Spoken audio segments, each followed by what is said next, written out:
9 आहेत तर 9 कुठं आहेत तर काय करायचं आपण अबे दीपक नाकाम है। तर अ म्हणजे अहमदनगर, बे म्हणजे बेंगलोर, दी म्हणजे दिल्ली, प म्हणजे पटना, क म्हणजे कलकत्ता, ना म्हणजे नागपूर, का म्हणजे कानपूर, म म्हणजे मद्रास आणि ह म्हणजे तर सर्वांना माझा नमस्कार। मी MI मीन्स मारुती बितवार आपल्या या कॉम्पिटिटिव्ह आयलंडमध्ये तुमचं मी सहर्ष स्वागत करतो। तर मित्रांनो आजचा आपला मुद्दा आहे RBIची रचना, स्ट्रक्चर ऑफ RBI। तर आपण याच्यामध्ये काय पाहायचं आहे तर आपल्याला सर्वप्रथम समजून घ्यायचं आहे की तुम्हाला माहितीच असेल RBIची स्थापना RBI ॲक्ट 1934 नुसार 1 एप्रिल 1935ला झालेली आहे आणि 1949 मध्ये तिचं राष्ट्रीयकरण होऊन ती बँक पूर्णतः सरकारच्या ताब्यात गेली आहे, हे तुम्हाला माहित असेल पहा। तर आज आपल्याला काय पाहायचं आहे तर RBIची रचना कशी आहे ते आपल्याला पाहायचं आहे। 3 मुद्द्यामध्ये आपण पाहणार आहोत। त्याच्यामध्ये कसं तर RBIचे व्यवस्थापन म्हणजेच आपलं आता पहा आपलं आबासाहेब गरवारे कॉलेज आहे, म्हणजे एखादा कॉलेज असेल तर त्या कॉलेजमध्ये व्यवस्थापन कसं आहे म्हणजे किती सदस्य आहेत, प्राचार्य किती आहेत, उपप्राचार्य किती आहेत आणि प्रोफेसर्स किती आहेत, म्हणजे असे सदस्य आपल्याला RBIचे पण पाहूया।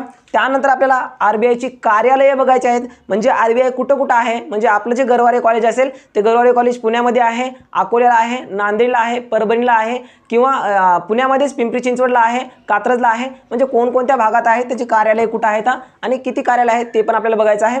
तिसरी गोष्ट म्हणजे RBIचे विभाग आहेत, जसं आपली जे गरवारे कॉलेजमध्ये डिपार्टमेंट ऑफ सायन्स आहे, डिपार्टमेंट ऑफ सोशोलॉजी आहे, डिपार्टमेंट ऑफ पॉलिटिकल सायन्स आहे, हिस्ट्री आहे, अशाच प्रकारे RBIचे सुद्धा डिपार्टमेंट आहेत काही काय, ते 10 डिपार्टमेंट कोणकोणते आहेत हे शॉर्ट ट्रिकच्या माध्यमातून आपल्याला पाहायचं आहे पहा। तर आपण थोडक्यामध्ये वेळ न घालता डायरेक्ट सुरुवात करूया।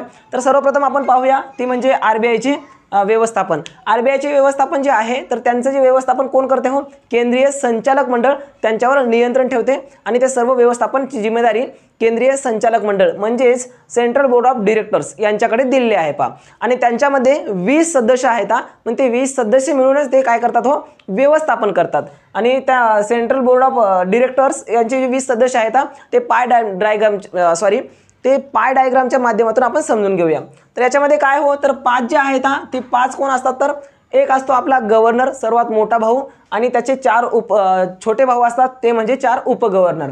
त्याची जे नेमणूक असते पहा त्यांची एक गव्हर्नर आणि 4 उपगव्हर्नर, त्यांची नेमणूक ही आपला कोण करते तर त्याचा सर्वात मोठा भाऊ म्हणजे त्यांचा आजोबा म्हणजे कोण हो आपला गव्हर्नमेंट म्हणजे भारतीय गव्हर्नमेंट करते, म्हणजे भारत सरकार करते आणि 5 वर्षासाठी त्यांची नेमणूक केली जाते पहा। कोणाकोणाची एक गव्हर्नर आणि 4 उपगव्हर्नर, हे झाले 5 भाऊ। तिसरा आहेत पहा 4 भाऊ, म्हणजे 20 भावापैकी ह्या 4 आता हे 4 भाऊ कुठून येतात पहा, हे 4 भाऊ जे आहेत तर हे स्थानिक मंडळाकडून नाम निर्देशित केले जाते पहा, म्हणजे लोकल बोर्ड करून त्यांचं नॉमिनेटेड केलेलं जाते।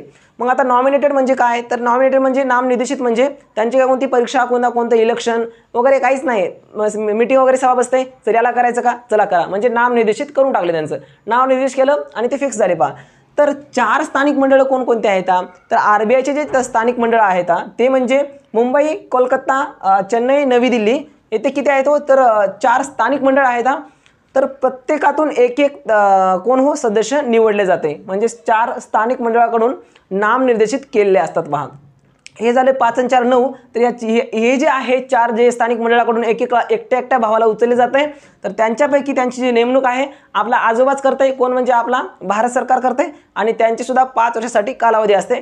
5 वर्षानंतर तू तिकडं मी इकडं, विषय संपला। तर भाऊ आता नंतर जे आहेत 5 आणि 4 9 झाले, नंतर आहेत 10। तर त्या 10 पैकी इतर संचालक असतात ते आणि ते सुद्धा नॉमिनेटेड असतात, ते त्यांचं सुद्धा नाव घेण्याचं कोण करते काम तर आपला आजोबा करते। आजोबा म्हणजे कोण तर आपला भारत सरकार, परंतु 5 वर्षासाठी नाही आहे तर यांची 4 वर्षासाठीच नेमणूक करते।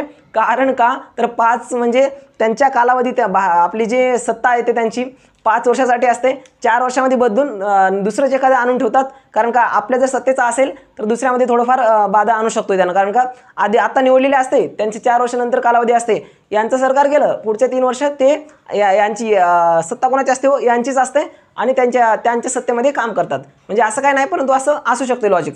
तर नेमणूक हे भारत सरकार करते आणि 4 वर्षासाठी हे तुम्हाला ध्यान ठेवायचं आहे आणि ते पण नॉमिनेटेड असतात पहा, म्हणजे नाम निर्देशित जातात इतर 10 संचालक। आता त्यानंतर आहे पहा एक सरकारी कर्मचारी असतो पहा, आजोबाचा चुलत भाऊ म्हणलं तर आपण चालेल, त्या आजोबाच्या चुलत भावाचं पोरगं म्हणजे एक कोण सरकारी कर्मचारी। तर एक गव्हर्नमेंट ऑफिसर असतोय आणि त्यांची नेमणूक सुद्धा आजोबाच करतोय आपला भारत सरकार। आणि हे सर्वात महत्त्वाचं असते भाऊ, यांची जी कालावधी आहे तर यांची कालावधी अमर्याद आहे, यांच्या कालावधीला काही लिमिट नाही आहे, सरकारच्या संमतीवरून तो कितीही दिवस त्याच्या पदावर राहू शकते. मग आता तुम्हाला प्रश्न पडला असेल की याची गरज काय होती हो, तर याची गरज काय आहे, तर याचे जे काम आहे तर केंद्रीय संचालक जे मंडळ आहे हेच सर्व ज्याच्यामध्ये जे सदस्य आहेत म्हणजे एक गरवारे कॉलेजचं हे आहे, म्हणजे एक गरवारे कॉलेज आहे, असंच प्रकारे केंद्रीय संचालक जे मंडळ आहे त्या संचालक मंडळाची सभेमध्ये उपस्थित राहण्यासाठी आणि अध्यक्षपद भूषवण्यासाठी या सरकारी कर्मचाऱ्याची नियुक्ती केली जाते. पहा कोणाकडून, सरकारकडून. आणि सांगायचं भाग असं म्हणजे तर वर्षामध्ये कमीत कमी 6 वेळा सभा घेणं कंपल्सरी असते कोणाला, आपल्या गव्हर्नमेंट ऑफिसरला भाऊला. आणि त्यानंतर सर्वात महत्त्वाचं म्हणजे ही जी सभा आहे तर ह्या स्वतः कर्मचारी सुद्धा बोलू शकतो सभा, आणि किंवा आपला याच्यामधला सर्वात मोठा भाऊ म्हणजे आपला एक गव्हर्नर, तो सुद्धा केंद्रीय संचालक मंडळाची सभा बोलवू शकतो बा. तर मित्रांनो अशा प्रकारे आपल्या केंद्रीय संचालक मंडळ जे आहे आणि त्याच्यामध्ये 20 सदस्य होते. तर हे पाय डायग्राम असेल असं ध्यान ठेवायचं आपण होऊन जाईल. पहा तर लगेच आपण पाहूया जे आरबीआयची कार्यालय, क्षेत्रीय कार्यालय आहेत शॉर्ट ट्रिकच्या माध्यमातून आपण पाहूया बघा. तर पाहू शकता मी इथे लिहून घेतलेलं आहे, त्याच्यामध्ये काय तर आरबीआयची जे 10 क्षेत्रीय कार्यालय आहेत शॉर्ट ट्रिकच्या माध्यमातून आपल्याला बघायचं होतं. तर त्याच्यामध्ये शॉर्ट ट्रिक असे आहे, पहा आपल्याला अबे दीपक नाकाम है, विषय संपला. तुम्हाला 10च्या 10 लक्षात राहतील. पहा अबे दीपक नाकाम है.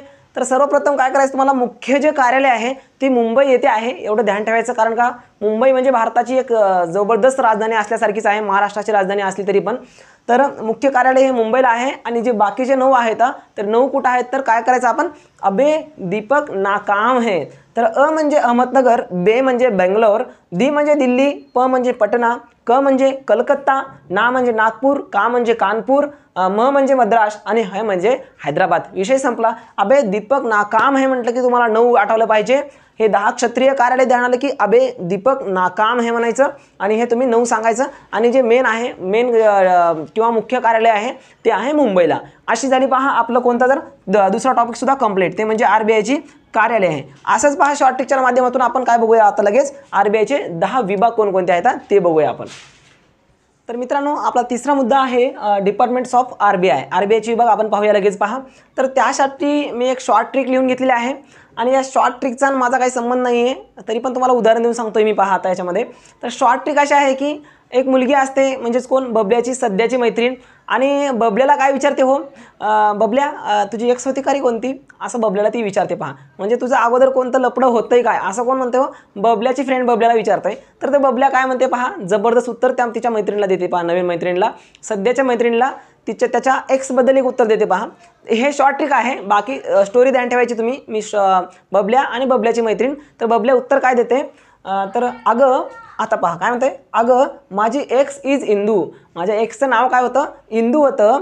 थोडं इंग्लिश आणि मराठी मिक्स आहेत. पहा अगं माझी एक्स इज इंदू, तिला बँकिंगमध्ये देव पावला. म्हणजे ती आधी कुठं होती, हो कॉमर्समध्ये होते आणि कॉमर्समध्ये तिचं काहीतरी सूत्र जुळले. पहा म्हणजे तिला देव पावला किंवा 12वीलाच, म्हणजे दुसरं कोणासोबत तिचं जुळलेलं होतं. मग तिला बँकिंगमध्ये काय झालं, हो देव पावला आणि ऑपरेशन पण झालं, म्हणजे त्यांचं क्लिअरली जुळून गेले. पहा देव पावला, कोणीतरी तिला आवडलं आणि त्याच्यासोबत तिचं जुळलंय, म्हणजे ऑपरेशन झालं. आणि नॉन बँकिंगमध्ये लीगल रिसर्च झालं. पहा नंतर त्यांना कुठं, हो एका कंपनीमध्ये त्यांना जॉब मिळाली, म्हणजेच लीगल रिसर्च झालं त्यांचं, म्हणजे जुळलं खातं, लग्न पण होऊन गेलं. पहा लीगल म्हणजे कायदेशीर, म्हणजे विवाह झाला त्यांचा, रिसर्च झाला. असं कोण म्हणते, हो आपला बबलू म्हणते. म्हणजे बबलू म्हणते की माझी एक्सचं नाव इंदू होतं आणि बँकिंगमध्ये तिला देव पावला, ऑपरेशन झालं, त्यांचं जुळलं आणि काय झालं, नॉन बँकिंगमध्ये म्हणजे तिला दुसरी एका संस्थामध्ये त्यांना नोकरी पण लागली आणि लीगल रिसर्च झालं, त्यांचं लग्न पण झालं. असं बबल्या काय करते, हो तिच्या मैत्रिणीला सांगते. पहा त्याच्या मैत्रिणीला. म्हणजे ही झाली शॉर्ट ट्रिक. तुम्ही या शॉर्ट ट्रिकच्या माध्यमातून आरबीआयचे जे आपले डिपार्टमेंट्स आहेत ते कसं ध्यान ठेवतात तुम्हाला सांगतोय. पहा तर याच्यामध्ये काय करायचं, तर ग म्हणजे काय, department of agriculture, department of exchange ज्याला आपण विनिमय विभाग म्हणतो. आता हे नंतर आपण थोडक्यात डिटेलमध्ये पाहूया. पहा सर्वप्रथम बघूया आपण AG म्हणजे department of agriculture, ex means department of exchange, is म्हणजे डिपार्टमेंट ऑफ इश्यू, इंदू means department of industrial finance department, industrial finance department. आणि बँकिंग म्हणजे काय, हो डिपार्टमेंट ऑफ बँकिंग. त्यानंतर आहे देव मीन्स डिपार्टमेंट ऑफ डेव्हलपमेंट्स. त्यानंतर काय आहे, पहा ऑपरेशन, डिपार्टमेंट ऑफ कोणता तर बँकिंग ऑपरेशन्स. आणि त्यानंतर आहे पहा department of non banking companies, department of non banking companies हे एक आहे. त्यानंतर आपण लीगल, डिपार्टमेंट ऑफ लीगल किंवा लीगल डिपार्टमेंट, आणि लास्ट आहे डिपार्टमेंट ऑफ रिसर्च किंवा रिसर्च डिपार्टमेंट. असे हे किती आहे तो 10 डिपार्टमेंट आपल्या RBIचे पाहायला मिळतात. तर तुम्हाला ध्यान ठेवण्यासाठी तुम्हाला नंतर क्लिअर होऊन जाईल पहा. तर आपण थोडक्यात समजून घेऊया नेमकं डिपार्टमेंटचं कार्य काय आहे. तर हे जे आहे डिपार्टमेंट ऑफ ॲग्रिकल्चर हे काय करते हो, आपले जे लहान मोठे शेतकरी असतात किंवा कृषी व्यवसाय जो असतोय, तर शेतकऱ्यांना शेतीविषयक व्यवसायांना प्रोत्साहन देण्यासाठी, त्यांना कर्ज उपलब्ध करून देण्यासाठी सतत हे प्रयत्न करत असते, ते म्हणजे कृषी विभाग. कृषी विभागाचे सर्व कार्य या विभागातून चालल्या जातात पहा. म्हणजे शेतकऱ्यांना कर्ज पुरवठा करणे असो किंवा त्यांना मदत करणे असो किंवा त्यांच्याविषयी जे धोरणं जर आखत असतील तर या डिपार्टमेंटची परवानगी लागते किंवा या डिपार्टमेंटची मदत घ्यावी लागते. नंतर आहे पहा एक्स म्हणजे एक्सचेंज, त्याला विनिमय विभाग असे मराठीमधून म्हणतात पहा. तर डिपार्टमेंट ऑफ एक्सचेंज जे आहे तर ते काय करते हो, पैशाचं विनिमय करते पहा, म्हणजे एक्सचेंज करते. म्हणजे आपला जर डॉलर जर कोणी देत असेल आणि त्या डॉलरच्या बदल्यात रुपया द्यायचा का नाही, म्हणजे परकीय विभागाशी पूर्णपणे संबंधित असलेले फॉरेन एक्सचेंज जे असते तर त्या फॉरेन विभागाशी संबंधित असलेला हा विभाग म्हणजे डिपार्टमेंट ऑफ एक्सचेंज. जर परकीय पैशावर नियंत्रण ठेवणे, परकीय पैशांचं योग्य विनिमय करणे आणि जे परकीय व्यवहार खरेदी विक्री असते, जर आपण चायनामधून कोणता माल खरेदी केला असेल किंवा इकडला माल तिकडे पाठवले असेल, खरेदी किंवा विक्री याच्यावर नियंत्रण ठेवणे म्हणजे तिथं एक्सचेंज होते पहा. म्हणजे जेव्हा चायनाचा माल आपण इथे घेतोय, पैशाचं रूपांतर चायनीज याच्यामध्ये होते पहा, मग डॉलरमध्ये ते होते. त्यामुळं ते सर्व काय करते हो, विनिमय विभाग ते पाहते पहा RBIचं. मग तिसरं राहिले पहा इज म्हणजे काय होतं, इश्यू. तर इश्यू डिपार्टमेंट, आता काय तर आपल्याला 2000च्या नोटा इश्यू झाल्या होत्या आणि ते संपुष्टात सुद्धा आल्या पहा नंतर. म्हणजे काय होते हो, डिपार्टमेंट ऑफ इश्यू म्हणजे पैसा जे छापण्याचं काम करते तर हे डिपार्टमेंट ऑफ इश्यू करते. नाशिकला सर्वात मोठं कार्यालय आहे पहा डिपार्टमेंट ऑफ इश्यू. आणि हे जे आहे तर हे काय करते हो, पैसा प्रचलित करणे आणि बँकांना, प्रत्येक बँकांना देणं, ह्यांचं काम कोणाचं काम आहे हो, तर डिपार्टमेंट ऑफ इश्यू म्हणजे प्रचालन विभागाचं काम आहे. त्यानंतर आहे पहा इंडस्ट्रियल फायनान्स डिपार्टमेंट. आता इंडस्ट्रियल फायनान्स डिपार्टमेंट किंवा औद्योगिक वित्त विभागाचं कार्य काय आहे, तर जे छोटे आणि मोठे जे उद्योग चालतात, उद्योगपती असतात किंवा मोठमोठे जे आपले दुकानं असतात किंवा आपले इंडस्ट्रियल असतात, तर त्यांना काय होतं, कर्ज पुरवठा करणे, त्यांच्याविषयी योग्य ते त्यांच्याविषयी कारवाई करणे, त्यांना नियंत्रण करण्याचं काम कोण करते हो, तर डिपार्टमेंट ऑफ इंडस्ट्रियल करते. हे तुम्ही ध्यानात ठेवायचं. त्यानंतर असते पहा डिपार्टमेंट ऑफ बँकिंग. आता डिपार्टमेंट ऑफ बँकिंग म्हणजे काय, तर मराठीतून जर सांगायचं असेल तर त्याला आपण बँक व्यवसाय विभाग असे म्हणतोय.